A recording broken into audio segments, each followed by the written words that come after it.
Alright, so today I'm going to be bringing you tanking for Temple of Sacrifice veteran mode or hard mode content. This is our second clear as a group, although we've been having a bit of trouble with third There's floors. no one left to This is a stop pretty me. challenging fight And I'm overall, coming for you, Vitiate. and a lot of people have trouble with the aberrations and looking at them without dying. So, little tip there, if you're able to click that respawn button fast enough before Revan talks after death, you'll actually respawn in the room. So then you don't have to do as long of a walk, but sometimes it's easy to forget that. And then you just gotta do a The short vicious walk in. So I'm on a Guardian tank. My co-tank, I believe, is also on a Guardian tank, yes, for this fight. It's not super critical on this fight. There are some advantages to, like a Vanguard can use hold the line to negate some of the push and the pull. Definitely good to have the star. The Shadow tank or Assassin can use set bonus. I think it's a Dex and set bonus, but there's really nothing too specifically punishing about this fight. A lot of the attacks are force and tech though, so resilience can be pretty good. Thankfully, Saber Overcharge is reflectable, so that can be reflected. That's pretty good. But in general, if you've got good healers, you're not going to run into too many problems. So first thing to note is phase one. Phase one, we're going to be tanking Revan. We're going to take him around the edge of the map. We're going to do a tank swap every time he casts Trail of Agony.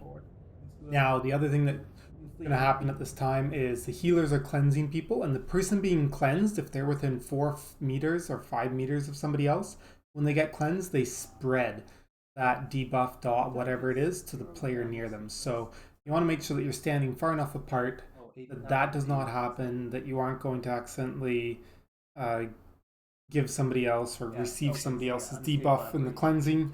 Makes it very hard. But there is a circle that spawns at the area right where we came in, and then every 90 degrees from there.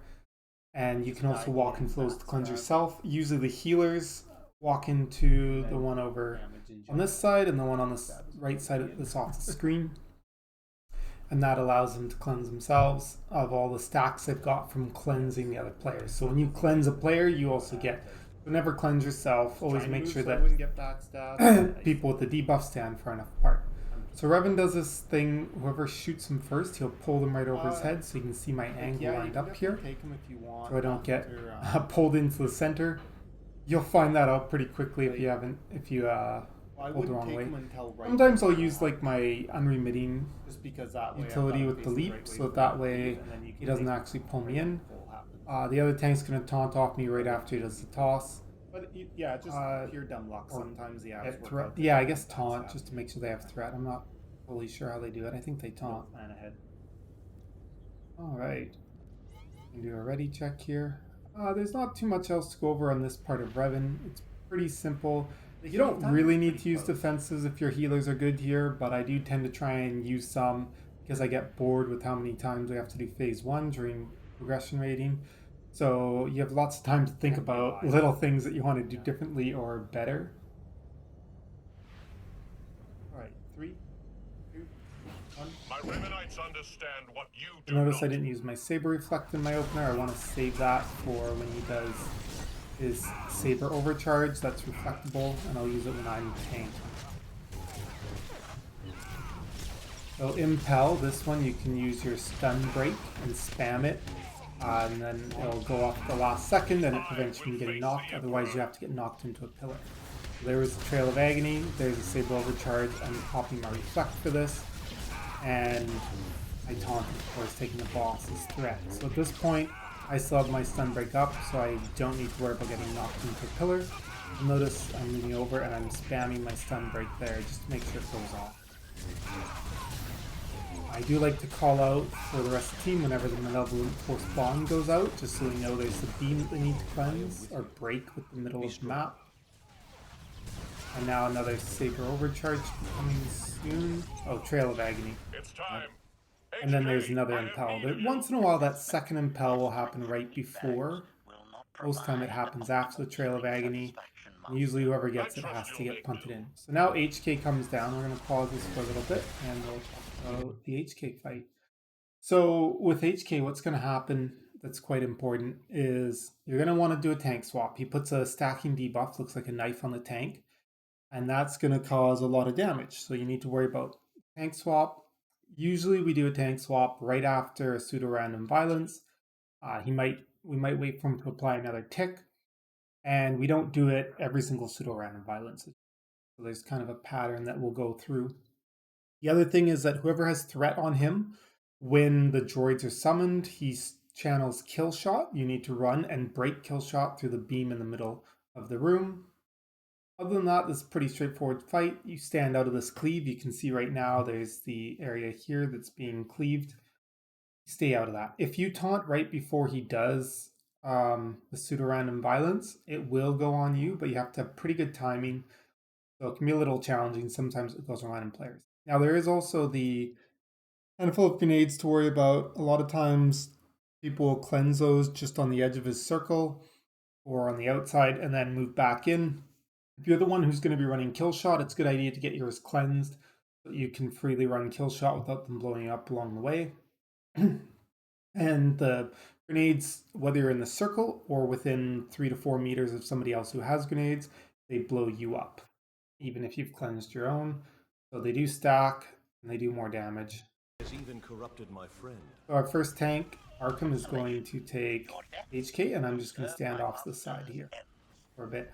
So now this shield, every player needs to be inside that shield while they're dealing damage to HK, including their dots, or it will be reflected. Now we've got the kill shot phase with the droid. So I'm standing here ready to interrupt my droid. You cannot taunt this meatbag droid. It just needs to be DPS down as fast as possible. If you're really good, you could go in and you could give it a few hits before you come interrupt yours, but it's a little bit risky. You don't do anything with HK. Kill shot, you can see the red beam traveling across the tank who's just off screen. And they're breaking the kill shot. And then we wait for the interrupt. There's our interrupt. I interrupt it, and then I go try and help DPS the other droid. After this pseudo-random violence, I'm going to take boss. So I taunt here. I get my first stack. This handful of grenades. As I said, don't really need to do too much with it unless, you can minimize your group damage. But if you're the one holding HK, there's really no reason to move. You might as well keep him where he is. Make sure people don't accidentally get put outside that reflective shield as a result. Now I've got 3 stacks. The other tank is taunted off of me. And that happens shortly after pseudo-random violence. So we actually wait for that 3rd stack to be applied before the taunt. So there's a slight delay. We've actually pushed him with enough DPS so we don't have to do any more mechanics. With groups that are learning or a bit weaker, you'll actually have another kill shot, another droid phase, etc. Now we're going to run up the stairs. Pretty simple. You can jump early. It's not a big rush to get up, so I tend not to, just be on the safe side. Really nothing sucks more than having to reset and not be able to make it because of being greedy with the jumping. There's a spot here where you can actually walk up the first step if you don't want to jump. You don't want to risk it. Not a big difference, but I like to do that. Pillars get killed is a great point for your focus defense because of how much constant ticking small damage there is. Your self-heal is good if you're low enough. You can let your healers know that on this phase you've always got your self-heal up, and it's, just let you. There you go. Now you'll notice we haven't really used many defensives yet at this point. We have all of them left alive other than our self-heal there. Our first tank is going to take Revan. This is considered the 2nd floor. There's going to be push pulls, which push you out, pull you in. So the first one is going to be a push, and then you're going to get pulled in. The tank swap is going to be on Trail of Agony. Now you have to decide who's doing blades. I do one of the blades on this floor just because of the way that we move. So the general idea is, I've actually created a nice, bit. Nope. So we're gonna go, hey, that's not what I want. Pictures. Pause that. All right, so pictures, we're gonna go.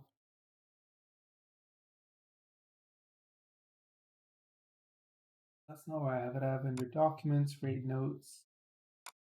All right.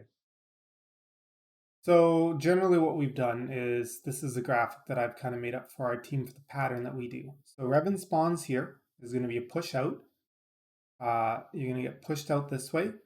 As the tank, I'm going to come over here. The blade's going to spawn just off to the right. And I'm going to push that blade off, as you'll see. Sometimes there'll be a DPS doing it instead. And then what I want to do is I want to move far enough away that he's not going to cleave when we get pulled in. So we're going to get pulled in while he's doing a cleave. It'll hit the group if you face Revan towards the group. So it's very important to watch your tank positioning. Now we tank him in this area. You can see this small circle here, tank Revan here. You can see this pattern on the floor. Basically, Revan should be standing somewhere in this circle. And then I'm going to be facing him away from the group, getting ready for the next push out. So on this push out, there's going to be a cleave right after it. So again, watch your positioning. Try and keep it pointed away from the group. The group should be using defensives if they need to, if you're finding that they're taking cleave damage. And then there's going to be a Trail of Agony with a tank swap. So I never really watch too much what happens, but basically you can just get pulled back into the same spot. And then there's going to be another cleave, so the tank will move Revan away from the group for the cleave. And then you're going to get back into kind of this area in preparation for the next push. You got to move back in. We're going to have a push out. And then this one gets a little bit awkward. So if you don't have enough DPS to burn at this point, you'll have some more to do. So our group, we have enough DPS. We're going to skip this next step. But what can quite often happen is you'll get pushed out here. Revan will be here. There's going to be 2 blades that are going to spawn later over here, double blades. But these purple aberrations are moving, and they're moving in towards the middle. So they're going to squeeze this spot in the middle here. So you can't really use this spot, again, to get pulled in. So what our group does, this darker red here, you can see we tank him here. As soon as he's done cleaving, we're going to move him around this aberration. This aberration is going to come past us, and we're going to come out to basically where we started, straight across from here, and we're going to get pulled in to this spot. So that's where we're going to stand, is we're going to stand over here and let it pull us in. But it involves running around the aberration. Whoever happens to be doing the dual blades that spawn there, usually one person can push both off real easy.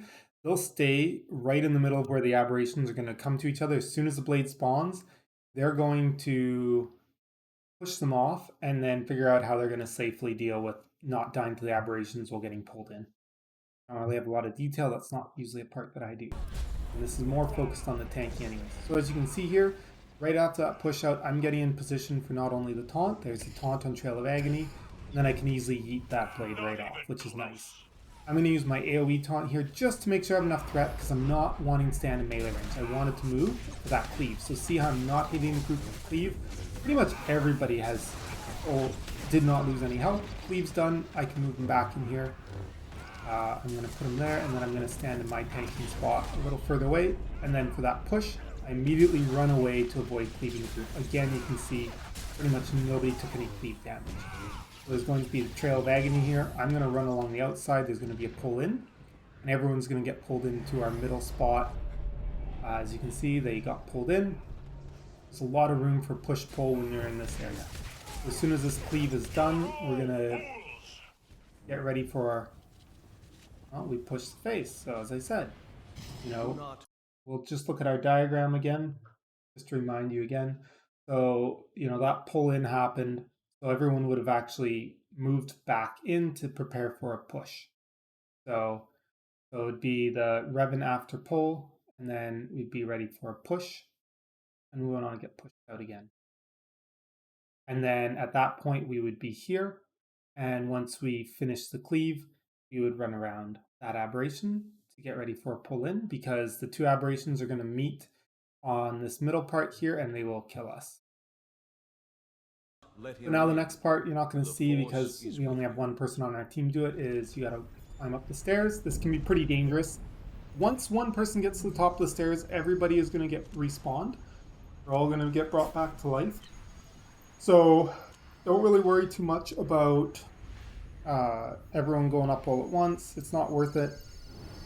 And don't worry if you've got a couple people dead at this point. But if you do have dead people on second floor, it does make second floor a lot harder, because you have to deal with more of that moving around, more of those mechanics.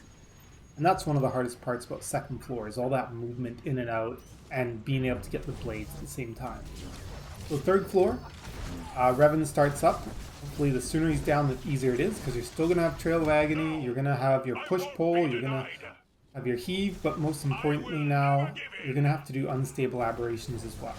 So this is the part that makes the third floor quite hard.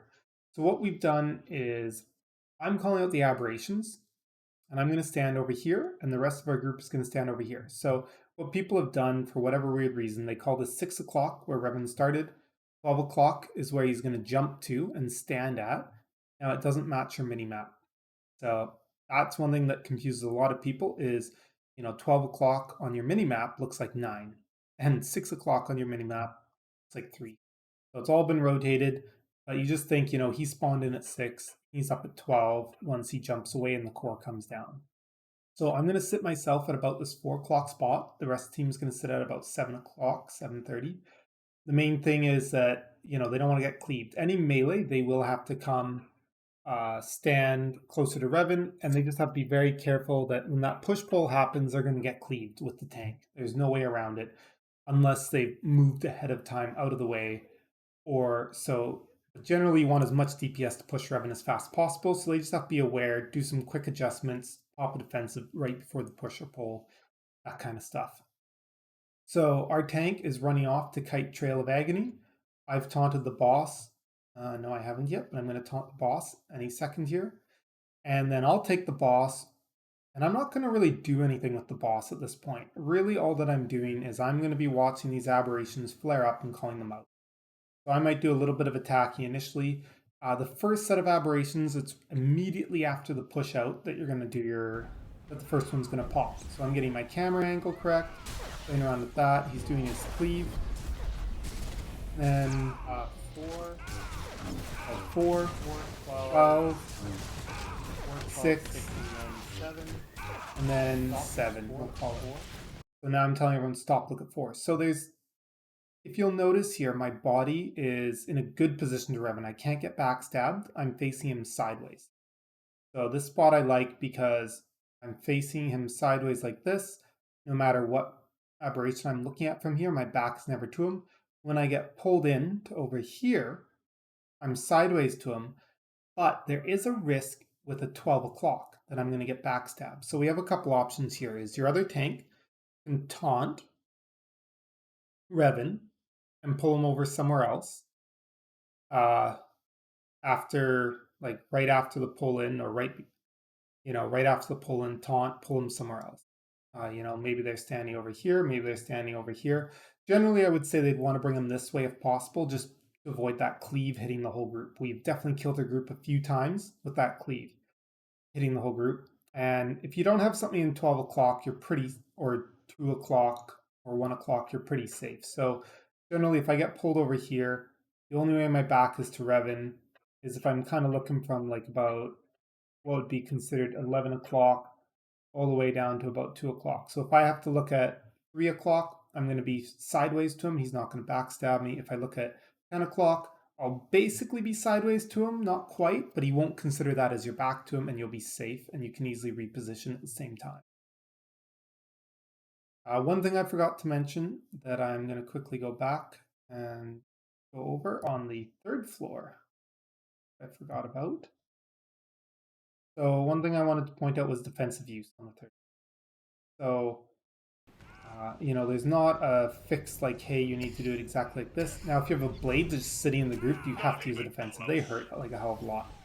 So he's got 2 cleaves that you got to take in this, at least, depending on which tank. The tank who takes him first, tank takes him second. So I use my Saber Reflect on that first cleave. There's a lot of damage that's, it's hard for your healers to keep up with the healing is probably a better way to put it on this phase. So now I use the defensive for the second set. I tend to have pretty low health while running away, and I get out of range of the healers. So it's a really good idea to be using those defensives on those cleaves on this floor. Now, if you're the tank who took him first, you're not going to have a defensive for every single cleave, but you're also going to be with the group a lot.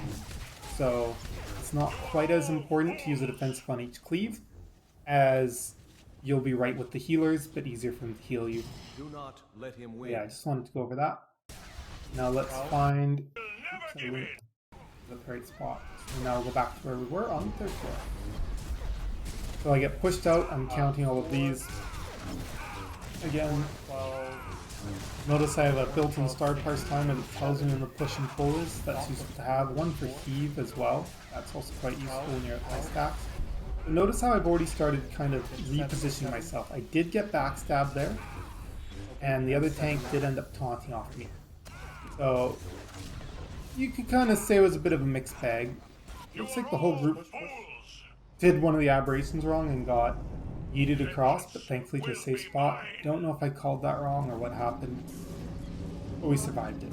It's the important thing. So that's really nice. When you can push Revan down before you have to deal with a second trail of agony, your life is going to be way easier if your DPS can do that. Otherwise, you're going to have to really think hard about who's taking that trail. Now, in this case, the other tank had Revan again, so they'd be taking that trail again. So I'm just going to go back and we're going to look at another example on a previous poll here. See how I dealt with Revan. And then there's a potential to have my back to him if I was looking at 9 first. So notice how I've already repositioned myself a bit.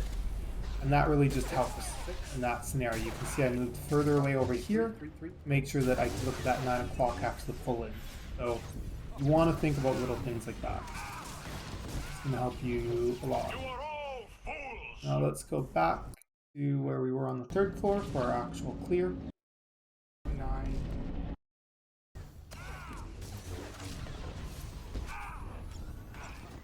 You are all fools. Alright, so Revan's been pushed, the core is coming down. Now you just have to deal with push-pull is the main thing. If you're not inside of the circle, you can't deal any damage. Now since I'm calling the aberrations, I'm basically not doing anything, and I have to watch them. Oh, fuck. And there I totally screwed up. I forgot that it was a pull-in next, and I got myself killed. So, as you can see, sometimes camera angles can be a real pain in the ass trying to call these aberrations. It can be really challenging at times. So somebody else in our group thankfully was able to call the aberrations here, and they called that set for us, so we didn't have to deal with wiping due to me dying and not being able to call. You see a lot of people have already died to those aberrations, and also to that pull-in, because we didn't plan for it. So you can see here I've only got 3 of the aberrations showing, but actually I do have one further right on my screen. You can just see a hint of it there. And at this point it's really easy. Basically, all you need to deal with is be in the right spot for push-pull. You can't do any damage unless you're standing in the ring, which does make it difficult. And when you get to a very high number of stacks is when you want using a defensive on heave. So when you're sitting at like 70 stacks and above, every heave you want to try and use a defensive for, because you're not going to have much health left to defend against that heave.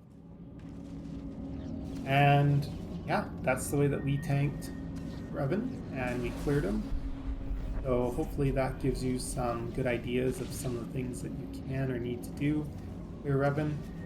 Definitely will take a lot of practice to get really good at it, I would say. You know, our other tank is very good at being able to damage the core while still looking at the individual aberrations, because if you keep moving your character, your camera doesn't turn towards the target when you attack. But if you do attack something without moving your character, with like the strafe backwards forward keys, you're going to find that you actually get turned towards whatever you're targeting and attack it, which will cause you to fail the aberrations